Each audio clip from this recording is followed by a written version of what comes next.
A blessed morning, grade 9 students. Welcome again for another exciting and fun-filled learning experience here in Science 9 Valenzuela Facebook Live. Before we begin, let me give you some reminders to observe during our live discussion. First, comment appropriately. Second, focus and participate in the discussion. Lastly, respect one another. Now, please get your learner's module in science, your pen, and your notebook. If you're ready, let's begin with a review of your past lesson. I will ask you 3 questions. Choose the letter of your best answer. You have 5 seconds to comment your answer. If you're ready, let us start. First question, which of the following bonds will have the highest electrical and thermal conductivity? Is it A, ionic bond, B, metallic bond, C, covalent bond, or D, non-polar covalent bond? The timer starts now.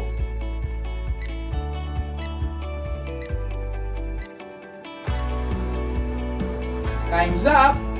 The answer is B, metallic bond. Next, which of the following will have the highest melting temperature? Is it A, sodium chloride or salt, B, paraffin wax or candle wax, C, sucrose or table sugar, or D, lead wire? The timer starts now.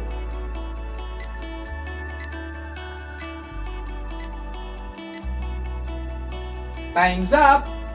The answer is B, paraffin wax or candle wax. Last question. Why do atoms react with one another to form chemical bonds?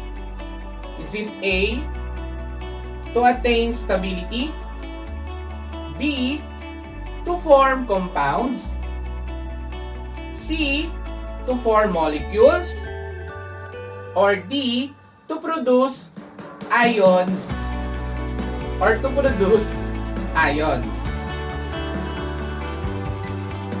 The timer starts now.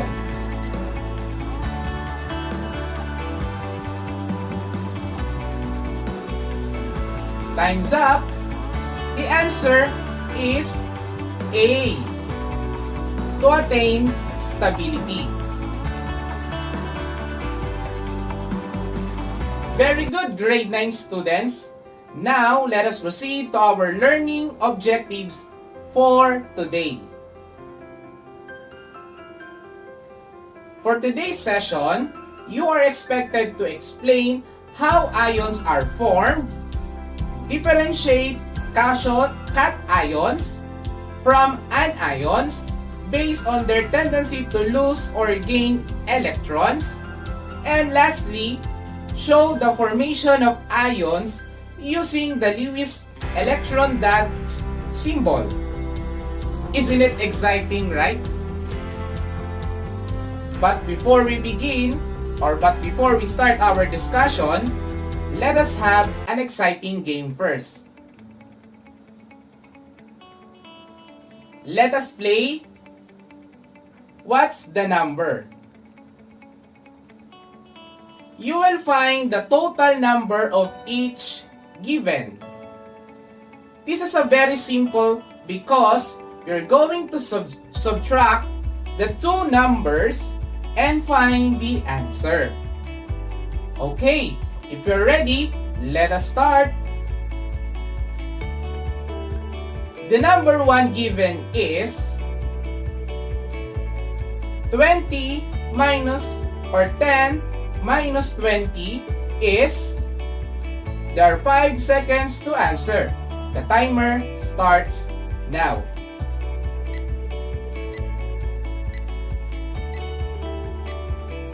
Time's up.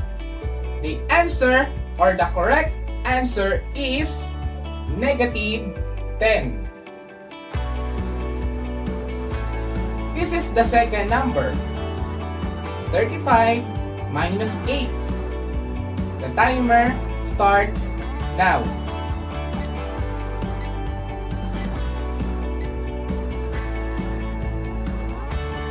Time is up.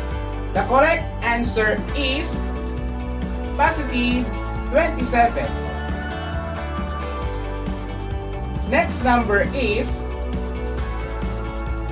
55 minus 15. It is equal to, the timer starts now.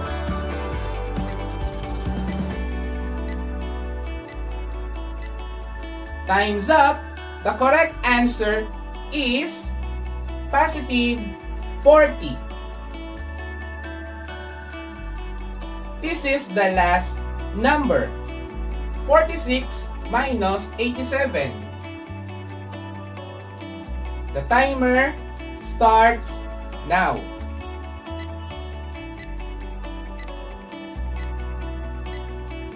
Time's up. The correct answer is negative 41. Alright learners, congratulations to those who got 3 above scores.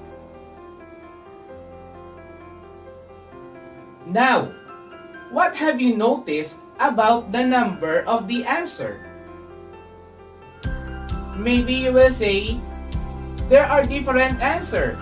Or maybe you will say, sir, there are different signs before the number. The correct answer is, there are different signs before the number. The signs before the number in connection to signs refers to a charge. Take note that elements could be positively or negatively charged, and this refers to as ions. Speaking of ions, let us talk about how ions are formed in ionic and covalent bond. Ions are formed when an atom is gaining or losing electrons and attaining a noble gas electron configuration with the expense of energy. An ion is a charged atom or a charged group of atoms. Positively charged ions are called cations. Negatively charged ions are called anions. An ion that is composed of only one atom is called monatomic ion. Monatomic ion. While an ion that is made up of 2 or more atoms is called a polyatomic ion. How cations or positively charged atoms are formed? Take a look at this example.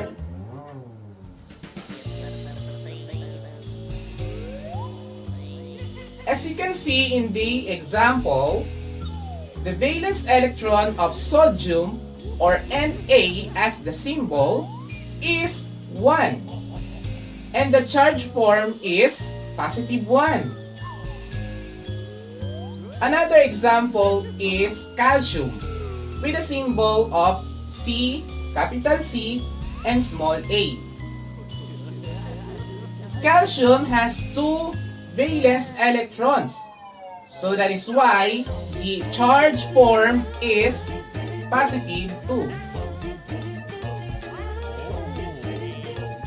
These two elements, sodium and calcium, are positively charged, and they are called cations.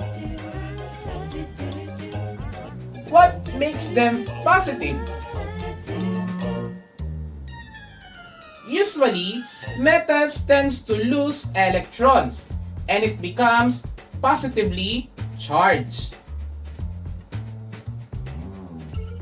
Another reason is if the number of valence electrons of an atom in the outermost shell is less than 4, it tends to lose their electrons and it becomes a positive ion. Did you understand? Oh, I know you do. How about anions or negative charge atoms? How are they formed? Take a look at this example.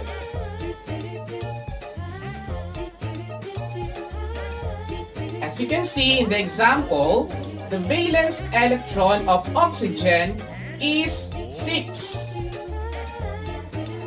And the charge form is negative 2. Another is chlorine with a symbol of C, capital C, and small n. Chlorine has 7 valence electrons. So that is why the charge form is negative or negative 1.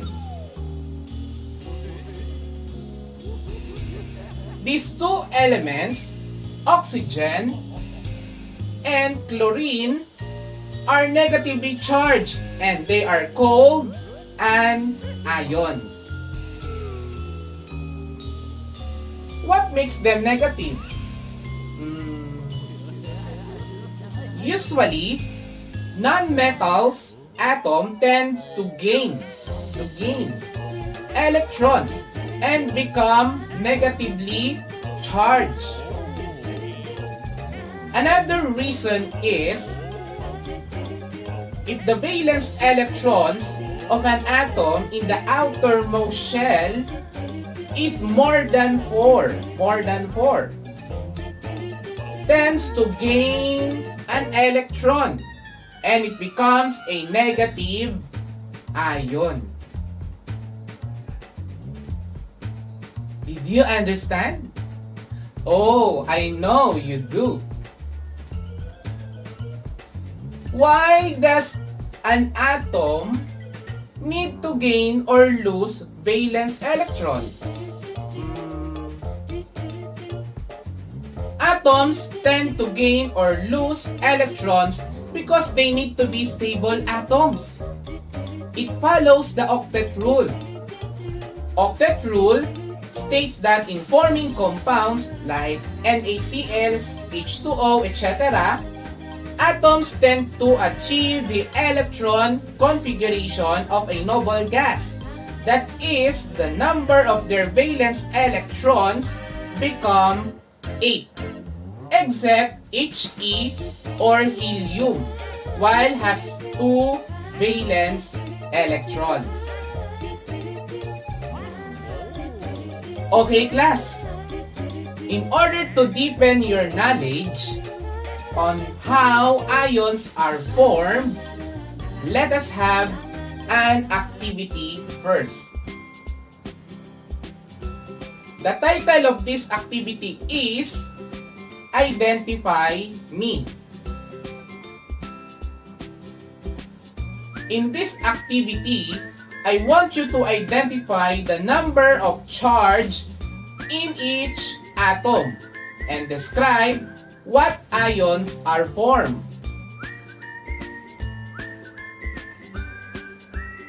Example, Li or lithium has 1 valence electron. The answer for this is positive 1. Or the type of ions is cation. Now, it is your turn. You will be given 5 seconds to answer each item. Ready? Okay, number 1. K, capital K, or potassium with 1 valence electron. The timer starts now.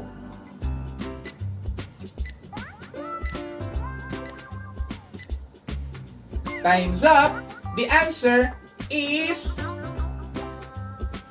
positive 1. And the type of ion is cation. Number 2. N or capital N or nitrogen with 5 valence electrons. The timer starts now.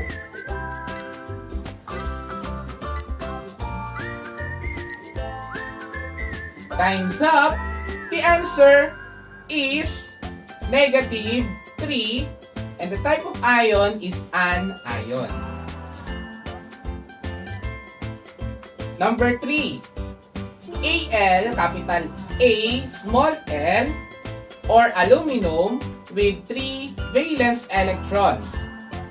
The timer starts now.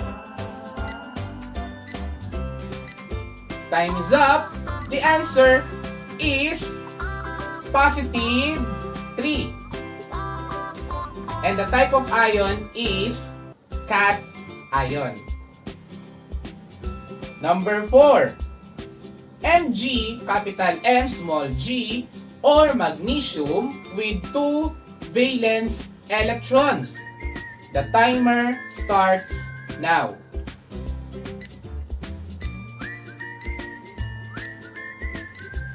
Time's up. The answer is positive 2 or the type of ion is cation. Last number, S or capital S or sulfur with 6 valence electrons. The timer starts now.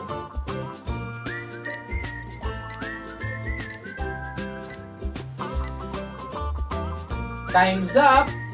The answer is negative 2 or the type of ion is an ion. Alright learners, congratulations for your great participation. I hope that you got all the correct answer. Now, let us talk about the Lewis electron dot structure. A system known as LEDs or LEDs, proposed by Gilbert and Lewis, is used to emphasize the atom's valence electron. It is a shorthand method which consists of a symbol of the elements surrounded by a valence electrons, as represented by dots. Rules on how to write LEDs. First, count the number of valence electron around the atom. Number 2, distribute the valence electrons around the atomic symbol by using dots in order.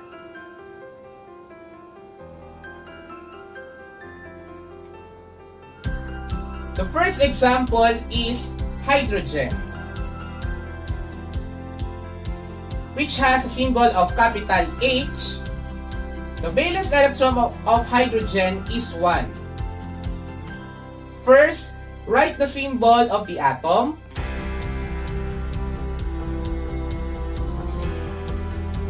Second, draw a dot at the left side of the symbol.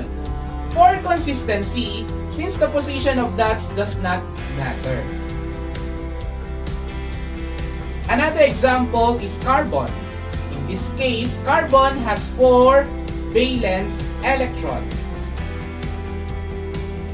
You may draw a dot starting from the left side of the symbol and continue in a clockwise manner. This will make your LEDs more organized and simpler. Now class, did you get the example? Oh, I know most of you are fast learners. Alright class, let's have a practice of your understanding by doing this exciting activity. First, I want you to get your periodic table of elements, your notebook, and a pentel pen or ball pen. Second, you are going to write your Lewis electron dot structure based on the given example. Third, after you write your answer, take a photo. Take a photo on it and send it to the comment section below. Make sure your photo is clear and not pixelated. I will be giving you 20 seconds to do this. Are you ready? Let us start. Number 1.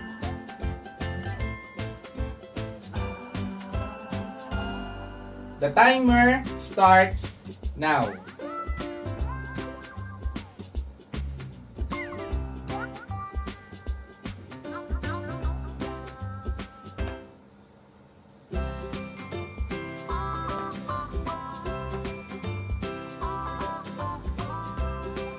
Three, two, one. Time's up. The answer is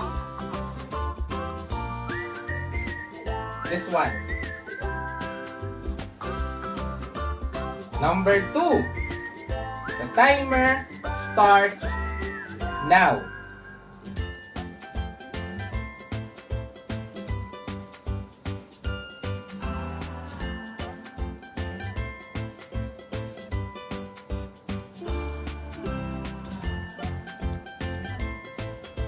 Five, 4, 3, 2, 1. Time's up. The answer is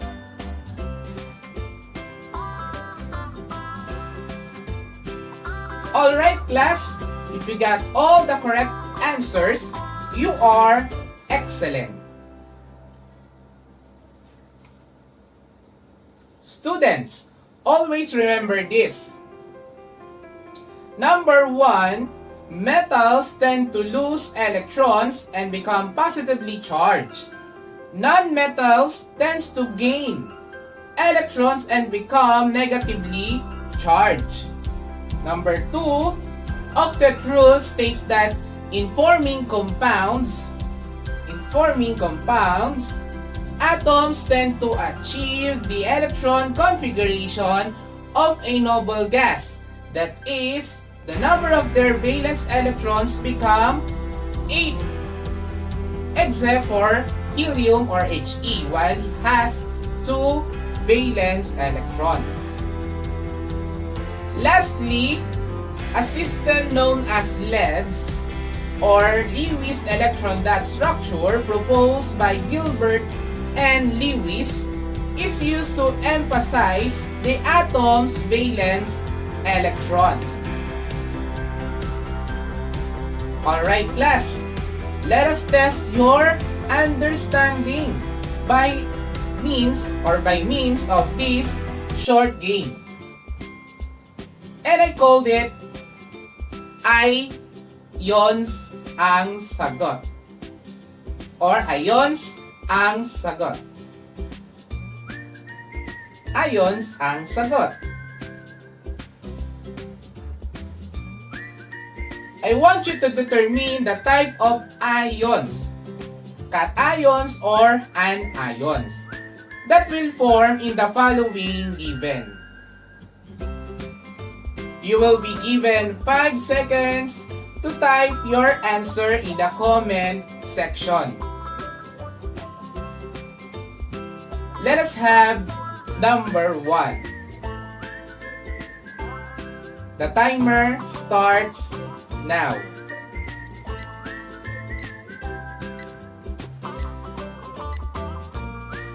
Time's up. The answer is cation. Number 2.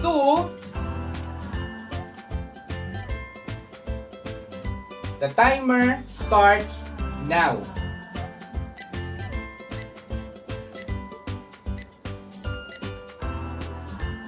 Time's up. The answer is an ion. Number 3. The timer starts now.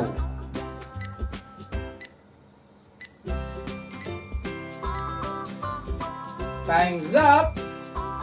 The answer is cation. Number 4. The timer starts now.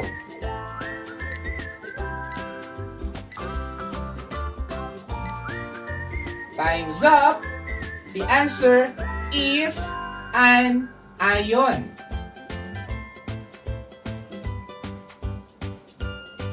And lastly, number 5. The timer starts now.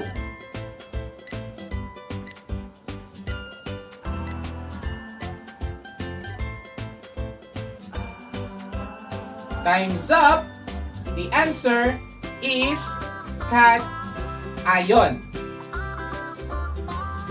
Alright learners, congratulations for doing a great job! Okay class, it's Q&A time! I will give you 1 minute to type in your questions in the comment sections below. And later, I will answer your questions. But I will only pick 3 questions in the comment section.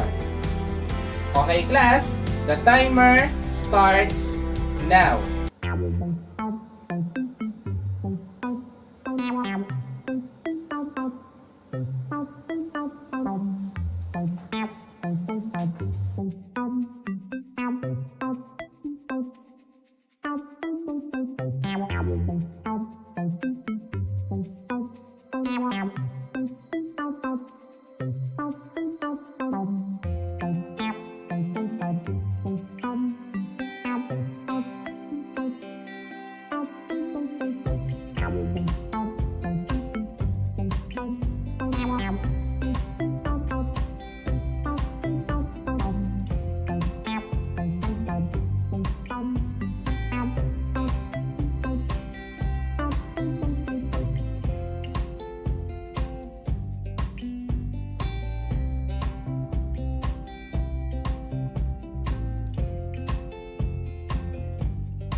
Okay, time's up.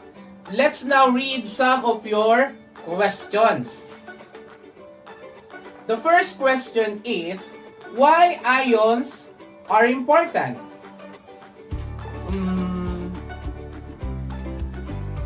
Good question, student.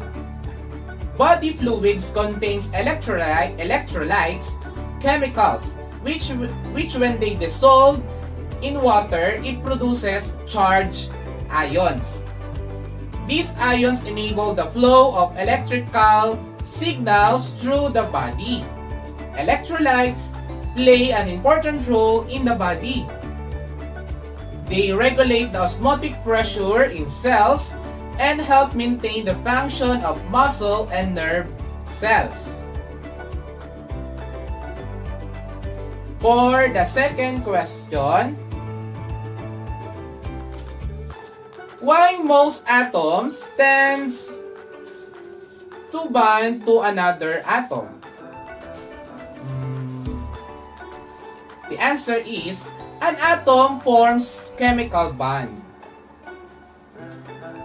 to make their outermost shell become stable. And lastly, do the noble gases bond to another atom? The answer is no. Because noble gas atoms have stable atoms. It does not need to bond to another atom to become stable. The outermost valence electron of a noble gases, of all noble gases, is 8, and it is stable. Thank you so much for all your good questions. I hope that you understand my responses to your questions.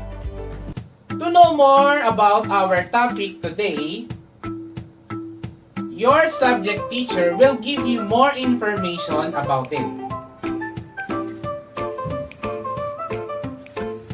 Alright, learners, thank you very much for watching our session in Science 9 Valenzuela Facebook Live. I hope you learned and enjoyed this session. Again, this is Mr. Rogelio Rivera, your science teacher. Take care and God bless everyone. Bye-bye.